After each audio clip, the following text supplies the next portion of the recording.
that it will be available for people who are not able to join us. So perfect. So my name is Diane Widener, and I'm the Communications and Events Officer for McGill University at the Dementia Education Program. This program was created to support people living with dementia and their care partners. The multidisciplinary team has created a wealth of educational tools and innovative platforms to support family and informal care partners of people living with Alzheimer's disease or other dementia-related illnesses. So I would like to thank AVC-Aphasie Laval for inviting us to speak with you today. AVC-Aphasie Laval, as you know, offers a place of socialization, stimulating activities, and services for people who have suffered a stroke, people with aphasia, and their loved ones. It promotes the well-being of all its members and accompanies them towards reintegration into the community. We're so glad that you've joined us today to learn about pharmacological management of neurocognitive disorders. So today's lecture will be presented by Dr. Serge Gauthier. He will provide up-to-date information on the medications that are used to treat neurocognitive disorders. Dr. Gauthier is the academic co-lead for the Dementia Education Program and Professor Emeritus in the Department of Neurology and Neurosurgery and the Department of Psychiatry at McGill University. He's a clinical neurologist and researcher who specializes in the development of new tools for diagnosis and treatments of people living with Alzheimer's disease. Dr. Gauthier completed his medical studies at Université de Montréal, his neurology training at McGill University, and a research fellow at the Allen Memorial Institute. He was the director of the McGill University Research Centre for Studies in Aging until 1997, and director of the Alzheimer's Disease and Related Disorders Research Unit of the MCSA until 2021. He was also senior scientist of the Canadian Institutes of Health Research and Development from 1997 to 2007.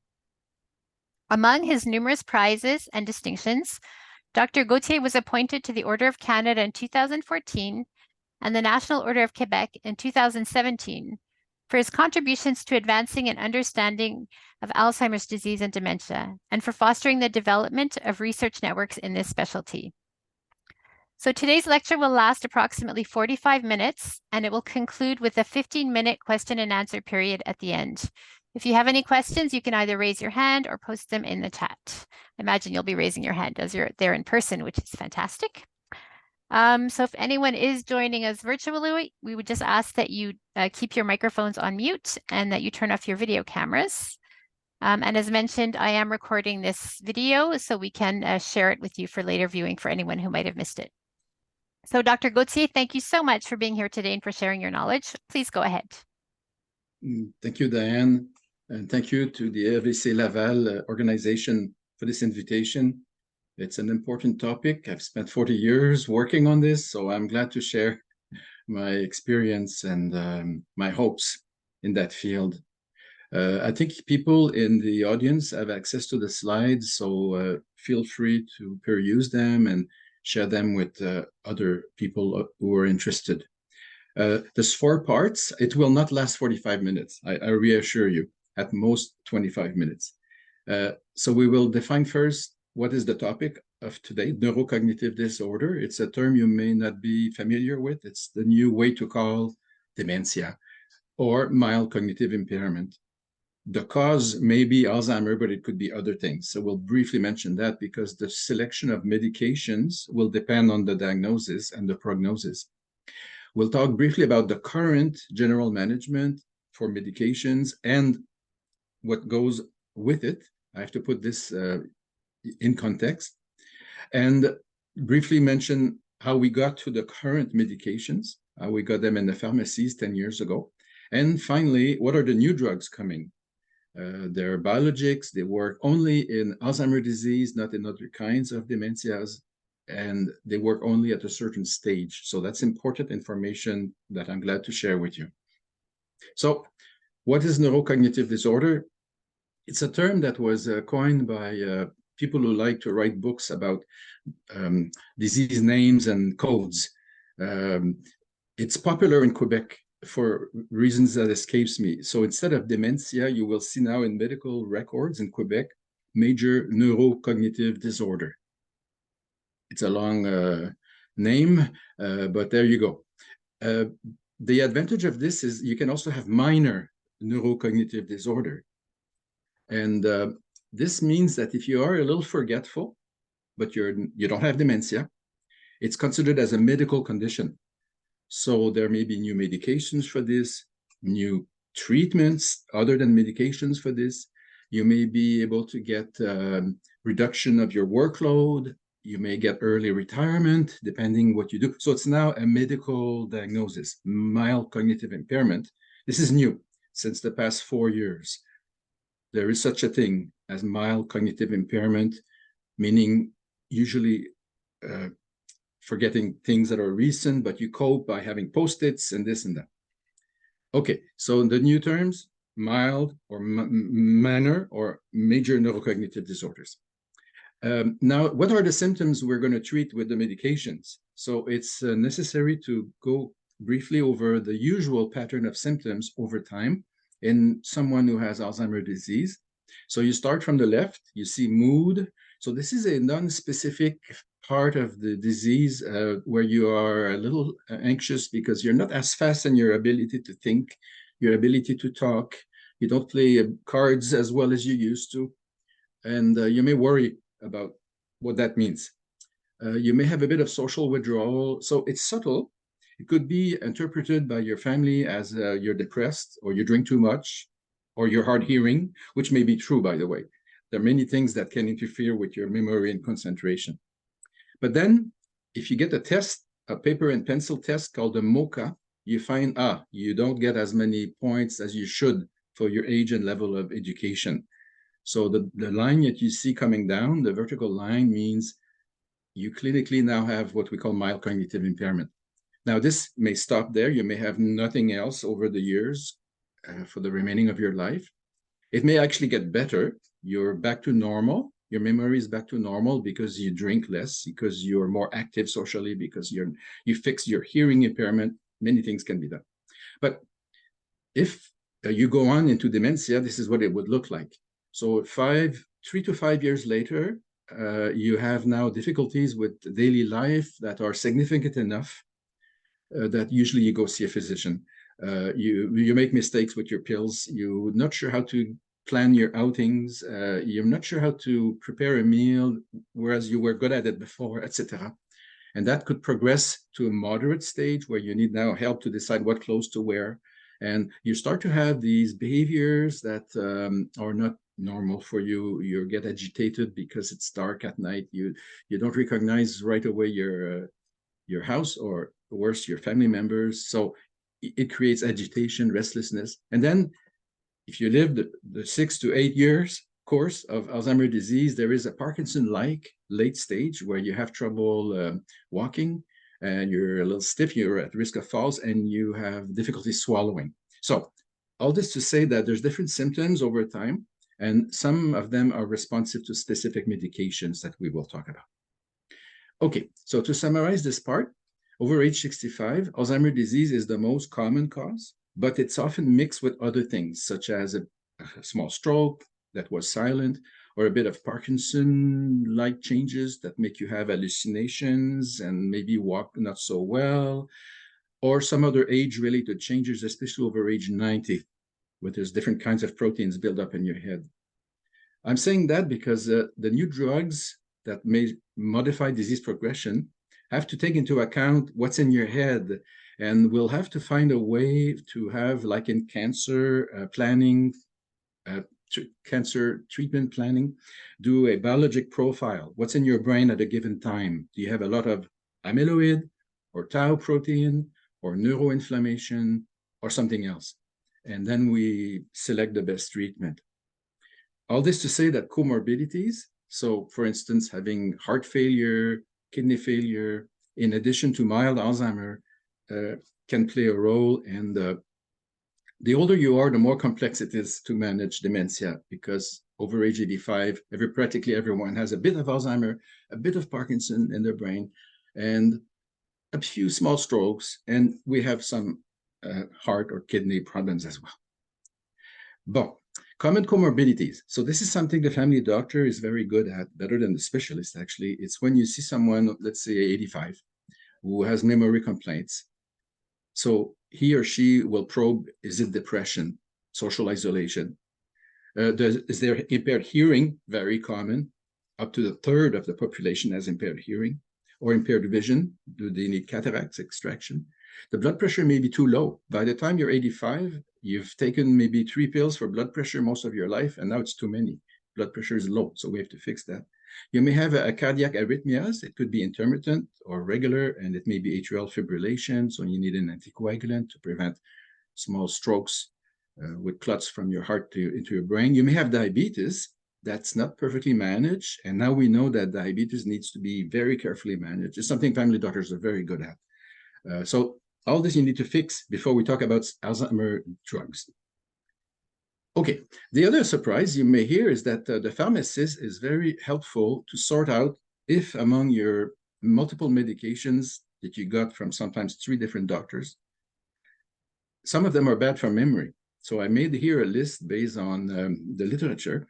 So sleeping pills, especially the old Ativan, Valium-like, not good for your memory and your balance. Bladder pills, there used to be a popular pill, I think it was called Ditropan. It was for bladder frequency. It's not good for your memory. Stomach pills, there used to be one, I think it was called Tagamet, cimetidine. It's not used so much anymore, but it could also interfere with your memory a little bit. Allergy pills, we all take Benadryl sometimes for dizziness, vertigo, or allergies. Well, if you take too much of it, it makes you a bit sleepy, which is sometimes good at night, but it could also interfere with your attention concentration. Some pain medicines, this is something you're aware of. If you take the wrong kind of narcotics, not only are they addictive, but they can interfere with your attention concentration. Some muscle relaxants, some old ones like orphanedrine, I don't think they're used anymore, but they can also interfere with your memory. And last but not least, the old antidepressants called Elavil, which was very popular for sleeping or migraine. They are interfering with memory big time if you take over a certain amount per day. So you see how many pills there are that we need to get out of your list. So this is something where the pharmacist can be helpful. They have a computer program that sorts out among your pills which ones are bad for memory. And if you go over a certain amount, I think it's called a cholinergic score, they should notify your physician that maybe some of these pills are not good for your memory. Okay, so with this background, what do we do now if you have mild or minor neurocognitive disorder or major? So currently, if you have mild cognitive impairment, usually you come alone, you're just a little worried, or maybe it's your spouse or your daughter that brings you to see the doctor. He's forgetful, but he's managing in his routine. Well, the doctor normally will do basic physical examination, check the pills, and then talk about prevention. Mostly stroke prevention, heart attack prevention, keeping your mind and body busy, etc. Comorbidities, so diabetes, etc. The prescription of drugs, we just looked at the list. There's no drug specifically approved for MCI yet, but that is going to change in the next 2 years. And offer an annual follow-up. So why is that? It's because whether you're 60 or 80, the fact that you have memory complaints, even if they don't interfere with your daily life, it makes you more at risk that these memory lapses will get worse. So you should have a follow-up by a family doctor or somebody. For dementia, so major neurocognitive disorder, it's the same thing. Prevention, treat the rest of the body, take away the bad drugs. Now, normally, this is something our Department of Education at McGill for dementia is very keen on, is education. Tell the person with symptoms, tell the family members, tell the neighbors, the friends, what to expect in the next 3 to 5 years so they can plan ahead. The person with symptoms should do their paperwork for a mandate, will, etc. Now, there are drugs for this stage. We'll talk about them in a few minutes, how to use them, what are the side effects, and regular follow-up, ideally with a contact person of the medical team, like we do for chronic disorders such as diabetes and oncology, etc. Okay. Now, what are the drugs? Symptomatic first, and then the new ones that can modify disease progression. So this is the theory that we had back in 1996, a while back. A would be you're cured. It's not going to happen in the next 5 years. B is we've achieved that. It's an improvement above your starting point, by boosting the acetylcholine content of your brain. It's a bit like boosting dopamine levels in Parkinson's disease. You improve symptoms up to a point and you're better as long as you take the pills. Then we stop the pills, you go to where you should be by natural history. And the D line, the red horizontal D line, is theoretically what you would achieve if you stop the disease progression. So you don't go back. So the sooner you start, the better, in theory, and you would stop disease progression. We're not quite there yet, but I'll show you the curve when we get there with the results of recent studies. Bon, so let's talk about the two kinds of drugs we have right now for Alzheimer and related disorders. It's not just Alzheimer's disease. It could be Parkinson's disease with memory complaints, Parkinson's disease dementia, or it could be Lewy body dementia, or it could be Alzheimer with a few strokes mixed in. So it's not, these are not drugs specific to Alzheimer. It's used for dementia in general. The only kind of dementia where they're not recommended, it's called frontotemporal dementia, which is not as common as Alzheimer and Parkinson's disease dementia. Now, cholinesterase inhibitors have been around for a good 40 years. They're pills or a patch. They increase the amount of acetylcholine in the brain. There's 3 of them approved in Canada: donepezil, which used to be called Aricept, rivastigmine, which used to be called Exelon, and galantamine, which used to be called Reminil. So this is an example of how we show they work. This is a study done in 1998. So you see how old it is. You have volunteers, mild to moderate dementia, most likely caused by Alzheimer. They volunteer to try for 6 months a pill. That could be a sugar pill, a placebo, or a low dose or a higher dose of donepezil. And what we're measuring here is the ability to answer questions. It's like a memory test, but a fancy one, which takes about half an hour to do. And you see in orange and yellow the improvement above the starting point for those who take a low or a high dose of donepezil. And you see in the pale blue line a slight decline over 6 months. What is interesting is the blue big square. It's when the pill is taken away, but the people are not aware of it. It's called a single blind washout. And it's very important to do that, at least in one study, to show that the improvement is reversible. If you stop the medicine, people go down to placebo level. So it just shows it works. It's symptomatic. If you have side effects, you can stop the drug. People will go off the drug and go back to their baseline. So and over time, it's been close to 20 years now, we've used this kind of drug. The side effects are relatively straightforward.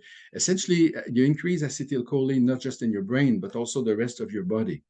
So if you're pharmacology oriented, you increase parasympathetic activity. So you slow down your heart rate a little bit. You slow down your bowels, so you may get constipated.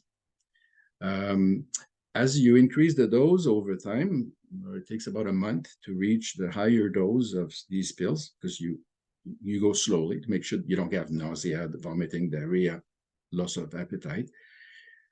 Then your stable dose for at least 6 months, and then you reassess, are you stable or better or worse?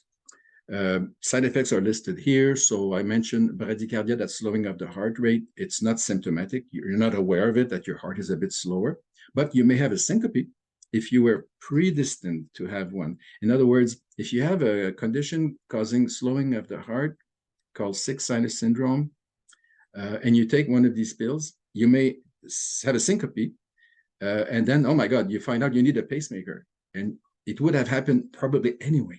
So it's not a bad thing that you find out you have a slow heart before you take these medicines. So sometimes an EKG is done, but it's not mandatory to do that. Muscle cramps in the legs, it's a bit more common with galantamine compared to the other pills. What is unexpected is difficulty with sleep. If you take these medicines at bedtime, you may have funny dreams and you kick in bed, and you can actually either harm your partner or fall out of bed. And this is something unexpected. It means the acetylcholine stimulation of a part of the brain is inducing this behavior, so-called rapid eye movement behavior disorder. You may go to the bathroom a little more often, but you don't lose control of your bladder. And the last one is the most common side effect. You have a runny nose. And it's important to tell people ahead of time because otherwise they may think they're allergic to something and they may take Benadryl, which we said is not good for your memory. So a runny nose is actually a mild side effect of this medication. And if you tell people ahead of time, they don't worry about it. Okay. Memantine, that's the other kind of medicine available now as a regular prescription. It works on a different transmitter system in the brain. It actually blocks partly the other transmitter system called glutamate, which is slightly excessive at a certain stage of disease. And it's why it's useful, not in mild dementia, but rather in moderate to severe dementia. It can be taken alone or in combination with the other drugs we talked about. So I'll show you examples of 2 studies. How did we show memantine works? So this is a study back in 1999, 2000. These are volunteers in the United States. They had mild to moderate dementia, Alzheimer-like. They took for 6 months a pill that could be a sugar pill or the memantine. And what you see in dark black top line is a slight improvement using a different kind of measure for memory, because now you're in moderate to severe, so you need a more subtle memory test called severe impairment battery. And you see at 6 months, you're better than the group on placebo. That was straightforward. The other study that was done also in the US was adding memantine to someone already on donepezil. So you're on donepezil for, let's say, 3 months, then you add a sugar pill or you add memantine. And you see on the left the improvement for the memory test. It's actually more impressive than the other study we just looked at. And you see on the right a difference in progression for ability to decide what to wear, how to use the bathroom facility, how to be independent. And that's actually quite meaningful, more than having more memory, to remain more independent for an extra 6 months, a year. So memantine works in a slightly different way. It achieves somewhat the same results as the other class of drug. They can be combined together. Side effects of memantine are slightly different because it's a different transmitter system that we are working on. So paradoxically, if you give too much memantine, you may cause confusion and agitation, which is something that is actually helped in some patients at a lower dose. So you have to be careful if you titrate from 5 to 10 to 15. Before you get to 20 milligram a day, you would tell the family, if he gets a little more confused or agitated, go back down to 15 or 10, and then we'll be okay. Constipation is a common side effect. Visual hallucinations is extremely rare, maybe 1 or 2 a year you would encounter. The first one I heard, it was a lady in her 80s, and she said, Dr. Gauthier, thank you. You gave me the best night of my life. But the family told me, my God, she was wild. It was like she took some medicine for a rave party. It's rare. And finally, the last side effect is the most common, increased appetite and weight, which is not a bad thing, because usually in moderate to severe dementia, people lose weight for a number of reasons. And this regain of appetite and weight is actually good, especially if you think like a geriatrician. So pretty straightforward medicine to use. You warn people there may be an increase of appetite and weight, so hide the cookies if you worry about cookies, especially if they're diabetic. And it's been a medicine around for 10 years, and it's easy to use. So to summarize, this is the span of what we're talking about today: mild cognitive impairment, there's no drug yet; mild dementia, moderate dementia, severe dementia. The medications are listed on at each stage. Antidepressants are commonly used, especially medicines that work on serotonin, citalopram, S-citalopram, for example, alone or in combination with donepezil-like drugs. Moderate stage, you may switch to memantine or combine with memantine. Severe stage, then you have emergence of psychiatric symptoms, as we mentioned at the beginning of my talk, agitation and not recognizing the family. It may make you physically aggressive, and you may need a low dose of something like risperidone, which you have to stop as soon as possible because they can be harmful. Okay, now the new drugs. Are you ready? We go back to our theory. Remember the D line, horizontal line that we were hoping for? Actually, we're finding a different kind of curve. We'll look at it together in a second. First, the rationale. How can we modify disease progression? For Alzheimer's disease, and likely for all other dementias, including Parkinson, long before you get symptoms, there's already changes in your brain. And the big change in our field of Alzheimer's is for the past 10 years, we can see the brain. Whether you have symptoms or not, we can see the amyloid buildup, the tau protein buildup. We're close to be able to see the inflammation in your brain.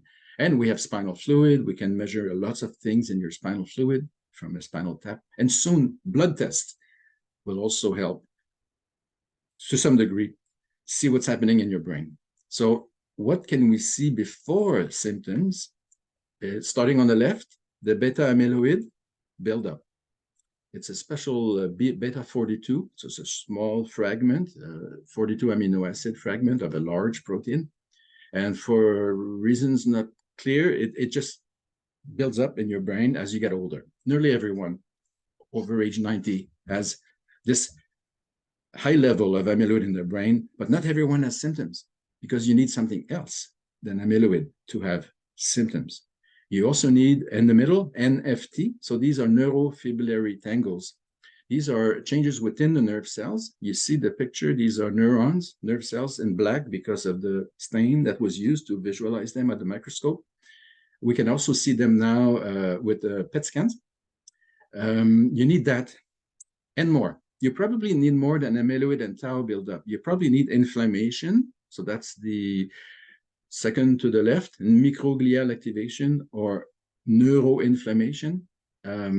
It's probably required to accelerate the impact of the amyloid and tau buildup on nerve cells. And then there may be another factor, which is especially the case in people over age 85, is small strokes. They may be silent, related to high blood pressure or diabetes, but it's often a combination of 2 or 3 or 4 factors that can lead to symptoms. The advantage of stating this is that we can modify 1 or maybe 2 out of 4, and it may be sufficient to arrest disease progression.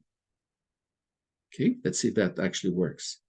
So, but for the past 10 years, most treatments, attempts at modifying disease progression were aimed at amyloid buildup. And you have here an illustration of various ways to go about it. You start on the left, secretase inhibitors. These are pills. These are medicines that would block the pathways that lead to the amyloid buildup. You have aggregation in the middle. These are pills that prevent the clumping of the amyloid fibrils when they're loose in the brain. And it would prevent the formation of fibrils and plaques. And immunotherapy in yellow, that's the main approach that's been used and somewhat successful. So you give people antibodies. You need to give them intravenously once a month or twice a month. And about 3% of what you inject in the vein gets into the brain. And these antibodies are specifically designed to tag on to the amyloid beta 42, either within the plaques or when they're loose and floating around. There's different antibodies for different purposes, all aiming at amyloid. So there are 2 drugs now that are under review by Health Canada. One antibody is called lecanemab, and the other one is donanemab. They're injected, as I said, intravenously twice a month or once a month. For the clinical trials, it's 18 months, a year and a half. In clinical practice, maybe it will be less. I'll get to that in a few minutes. These monoclonal antibodies, as I said, clump the amyloid in your brain and they get rid of it. They clear it out of your brain. It's clear they do that. They do that very well. It took 10 years to find out what's the best antibody and what's the best dose and the best schedule, but it works. So what do we get out of it? After a year and a half, about 35% slowing of decline compared to placebo, and there is a lower risk of progression from MCI to dementia or mild dementia to moderate dementia. So I'll show that to you in a second with these pictures. So this is from one of the publications about lecanemab. Donanemab just came out, so the same kind of figures are available for the other drug. You see at the top two lines, yellow and blue. So blue are people with mild, minor or major neurocognitive disorder due to Alzheimer's disease. All these participants have amyloid in their brain. They were checked for that using a PET scan or spinal fluid examination. The yellow line is the clinical progression on those who get the antibody. And the blue line is people who get the placebo. And there's a difference at the end that is considered statistically significant. Is it clinically significant? That's under debate because it's in the order of 35% difference. What is more meaningful is that this is sufficient, this difference, to delay by 4 to 7 months progression from mild cognitive impairment to dementia, or from mild dementia to moderate dementia. You see the middle panels, the one on the left, the blue line is the amount of amyloid in the brain for those who are on placebo. So the amyloid in the brain stays the same over a year and a half. And the yellow line is people getting the antibody. The amyloid just washed away from the brain. It's clearly washed away from the brain. And the donanemab, which I won't illustrate to you, they've achieved that as well. And they were measuring at different times how long does it take to get the amyloid out of your brain? It takes about a year of treatment. And the hope is that when we have these drugs approved in Canada, we could treat people just for 1 year, just get the amyloid out of your brain. And then we move on to another treatment, maybe for tau or inflammation or whatever. And the other illustrations here are different measures of how you're doing in your daily life, activities of daily living, how you're doing on the memory tests. So all the tests are convergent. So clinical, global, and various ways to measure your daily life are consistent. There's about 35% slowing of progression. So this is the new way we look at results. We don't have the horizontal line. Remember the drawing, D line? We don't have a straight line. We have a curve. And what is being studied now is this effect of 35% after a year and a half sufficient to justify the cost and the trouble to get the medication? And one argument would be, well, you save time in a milder stage of disease. And the longer you treat, or if the amyloid clearance of your brain is quasi-permanent, you don't need another treatment 3 years later, maybe there's a sustained benefit. The difference would be more than 50% after 2 years or 2 years and a half post-treatment. We don't know that yet. Bon, so I said the good things, now the bad thing. You see the bottom line now, it's in red, side effects.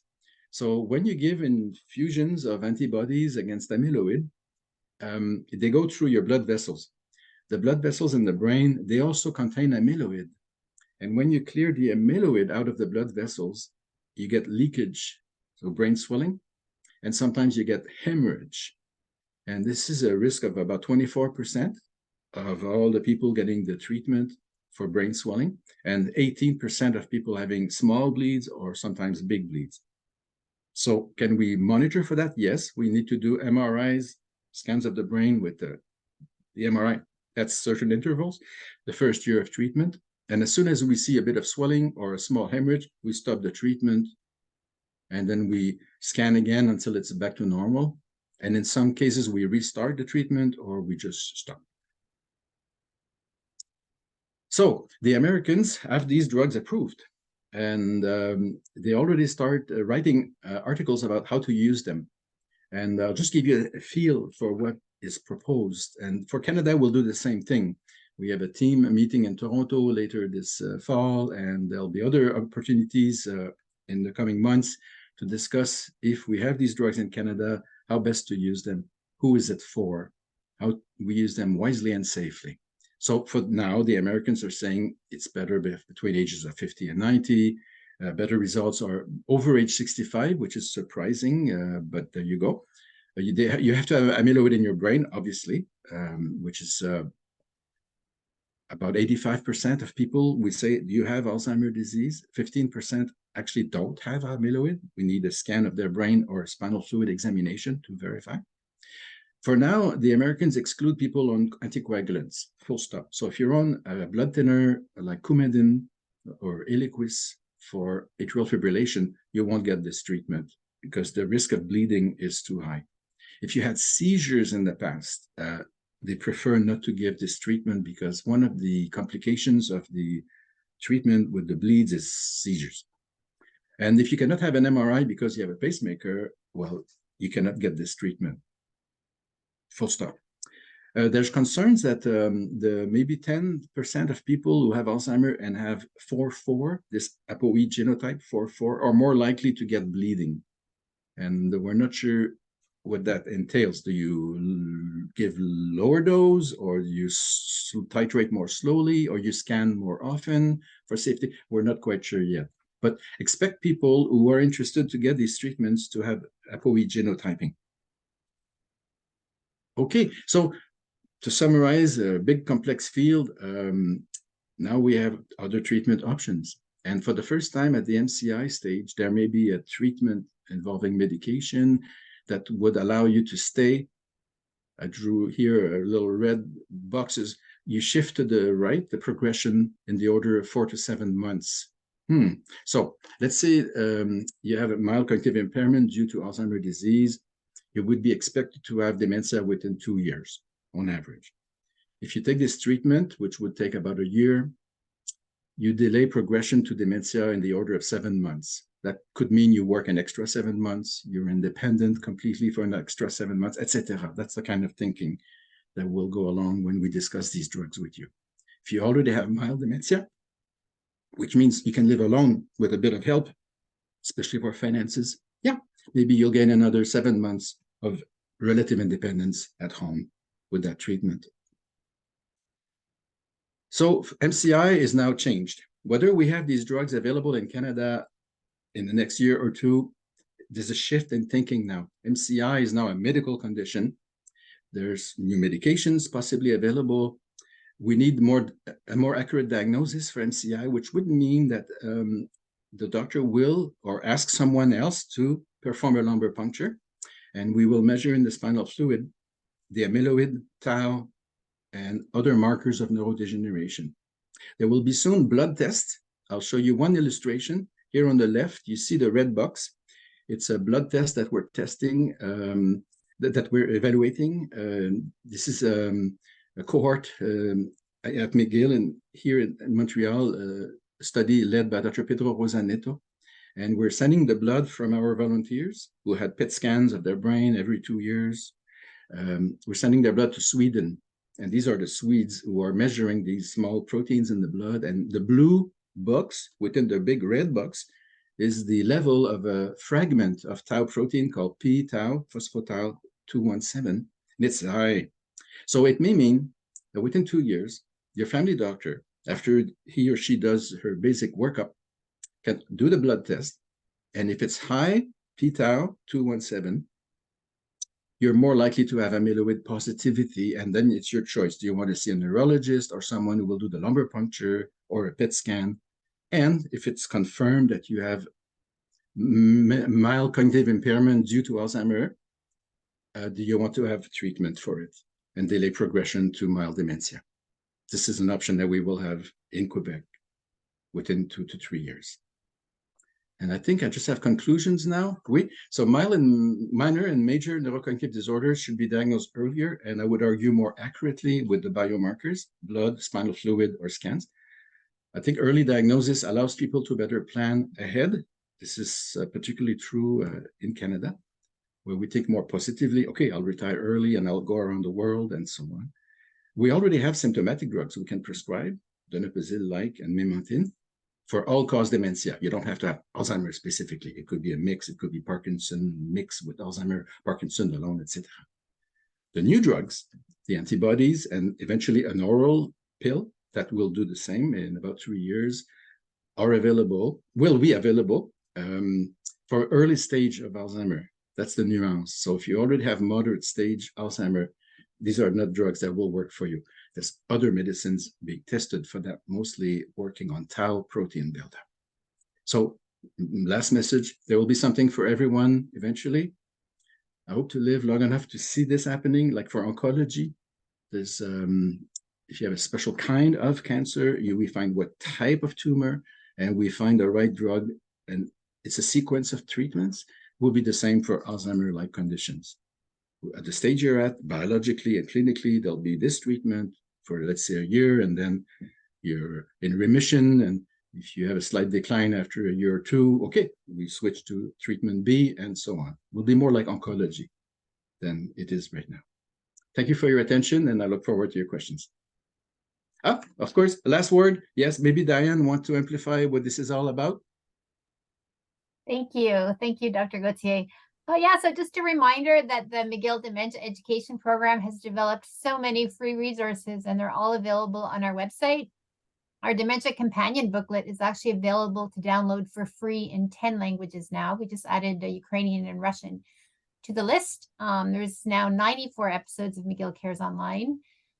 We have different support groups that you're welcome to sign up for that are going to be starting this fall, as well as a lot of trusted resources and some activity booklets that are actually currently being made into videos. So you can access all that by going to the website, mcgill.ca/dementia. And yeah, please check them out, and feel free to share and download and watch at your convenience. Thank you so much. So I think we can move on to the question period. Maxime, are there any questions from anyone in your group? I will just ask, yes, because I will tell me if you hear good, because we have a mic, but I'm not sure if we need it. So yes, you can ask your question. Is level carb a medication that affects memory as well? So can you repeat the question, maybe Diane or Maxime? Okay. Is lecanemab a medication that affects memory as well? Is that your question? Sorry. Level carb, does that affect the memory as well? Maxime, peux-tu répéter la question parce qu'on entend un petit peu mal? There's a bit of an echo. So we I have a will hard plug time understanding what medication you're referring to. I will plug the mic, so it's going to hear me. Thank you. Est-ce que vous m'entendez? Oui. Oui.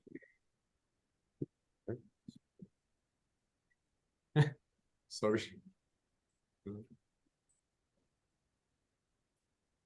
I'd like to know if the medication levocarb affects the memory. Levocarb. So this is a levodopa. It's used for Parkinson. It's the mainstay of treatment. It's better known under the brand name of Cinemet. It does not affect memory. No, madam. No. Actually, it was thought to increase a bit speed of thinking some years ago, but when you actually test people, it doesn't make that much of a difference. So if anything, it may help focus a little bit, more like attention, but not memory per se. Thank you. Another question for Mr. Gauthier? Yes, I think with the mic it's good. About the risperidone, you keep saying that it should be stopped. And what if it's not stopped? What happens? Sorry, which medication, madam? Risperidone.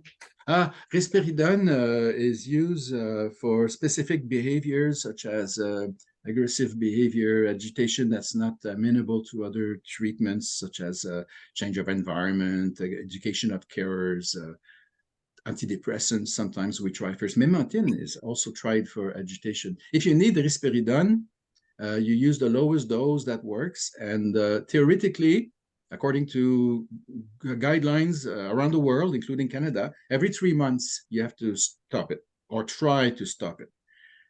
Practically speaking, I know, Madame, why you're asking. Practically speaking, most people end up on it for 6 to 9 months instead of 3 months.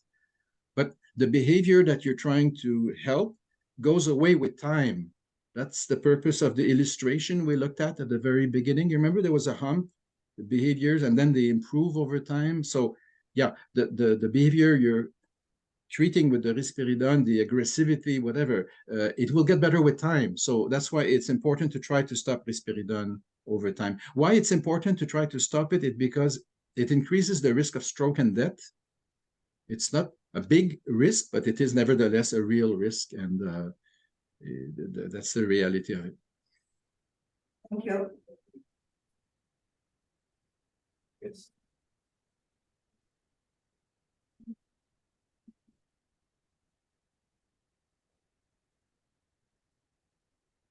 Taking an occasional Tylenol, regular Tylenol occasional, does that promote Alzheimer or something like that? No, actually, I would argue it would help because Tylenol, which I also take occasionally for my old bones, you will sleep better if you take Tylenol. Helping your sleep by whatever means is important also to prevent Alzheimer. We may have talked about this at the previous talk about prevention, but it's known now that during your sleep, especially the slow wave sleep and the REM, when you dream sleep, you clear away the amyloid out of your brain. So helping your sleep, if you have arthritis and chronic pains with Tylenol, is a good idea. Thank you, doctor. John? Anyone else have a question? Dr. Gauthier? No? Thank you. I just want to say sorry to everybody for the technical issues at the beginning. And I heard that some of you, you thought that somebody told you that it is going to be in person. Dr. Gauthier? How you presume? Okay, yeah, maybe it's for the Zoom. It was just a wish. Okay. So I'm really sorry for that. So I do have some good news. The next presentation on September 27th by Dr. Vitali will be in person at your center. He is actually going to travel there, and you will get to interact with him in person. Dr. Gauthier does have another session, the same session this afternoon in French at 1:30. So if anyone wants to join that as well, or refer it to your friends, please do. And this session has been recorded. So Maxime, once I've posted it online, I'll share the link so that you can send it to anyone who might not have been able to make it to today's presentation. Okay, perfect, thank you. And for the French conference, the link is going to work. So it's going to I've called someone for English, it's not very good, but it's going to work. The original link we'll sign on. So maybe we'll sign on a little bit earlier just to yes, sure. I think an hour earlier. So. Sounds good. Well, thank you for your attention. Thank you. Thank you. Bye. Thanks, everyone. Have Bye. a good day.